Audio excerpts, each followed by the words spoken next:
Today is Croatian Independence Day, which is observed in memory of October 8, 1991, when the Croatian parliament unanimously decided to sever all constitutional ties with the former Yugoslavia. Croatia thereby became an entirely independent state.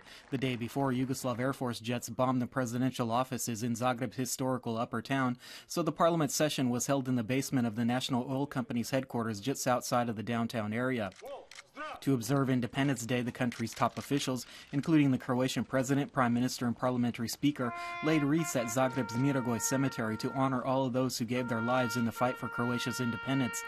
President Ivo Josipovic said that since 1991, Croatia has made great progress in many fields, but that the most pressing concern currently is the economic crisis.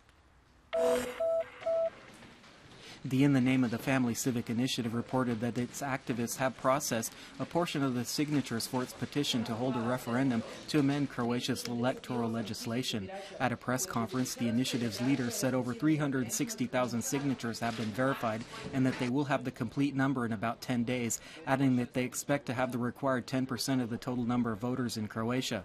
The initiative claims that this number should be 375,000, while the public administration minister said over 450,000 signatures are required for a referendum.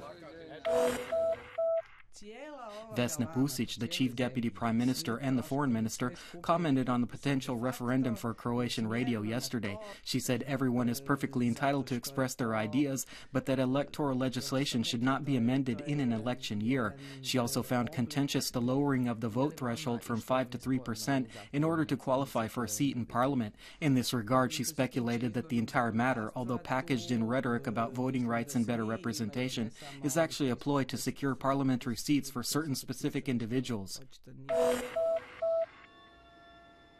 At the ongoing Autumn Music Festival in the town of Samobor, near Zagreb, the world-renowned HRT4 quartet appeared last night and held 2 performances. This string quartet is renowned for its exceptional interpretations of contemporary and early 20th century music, including works written for them. In this case, they also played music composed by the winners of a competition for young composers, which is held as part of the Samobor Festival.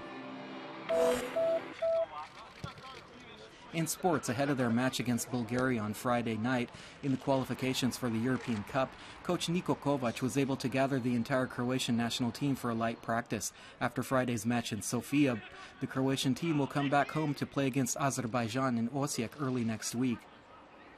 In basketball action in the regional ABA league last night, all 3 Croatian contenders chalked up losses. Zagreb's Cibona was rather convincingly defeated on its home court by Belgrade's Crvena Zvezda 64-88. Playing in Slovenia, Zagreb's other team, Cedevita, lost to Union Olimpija 77-67, and Zadar, playing in Macedonia, was defeated 72-58 by Skopje's MZT. And finally, the weather forecast for the rest of the day. Skies in most of the country will be partially to mostly clear and sunny, accompanied by generally warm conditions. More clouds are expected on the northern Adriatic, where some light rainfall can be expected, mainly in the wider area in and around the city of Rijeka. Occasional moderate southerly and southwesterly winds will blow inland. On the coast, moderate, and in the north, locally strong Scirocco winds will blow. The sea will be calm or only slightly wavy, while visibility will range from 10 to 20 kilometers. Today's high temperatures will generally range from 20 to 25 degrees Celsius, above average for this time of year.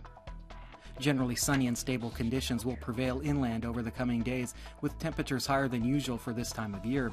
Brief patches of fog or low-hanging clouds can be expected in the morning hours, especially over the weekend when winds will be rather light. Conditions will be similar on the Adriatic coast as well, with generally sunny and warm conditions, although occasional moderately overcast skies can be expected in the north. Light to moderate Scirocco and southwesterly winds will blow.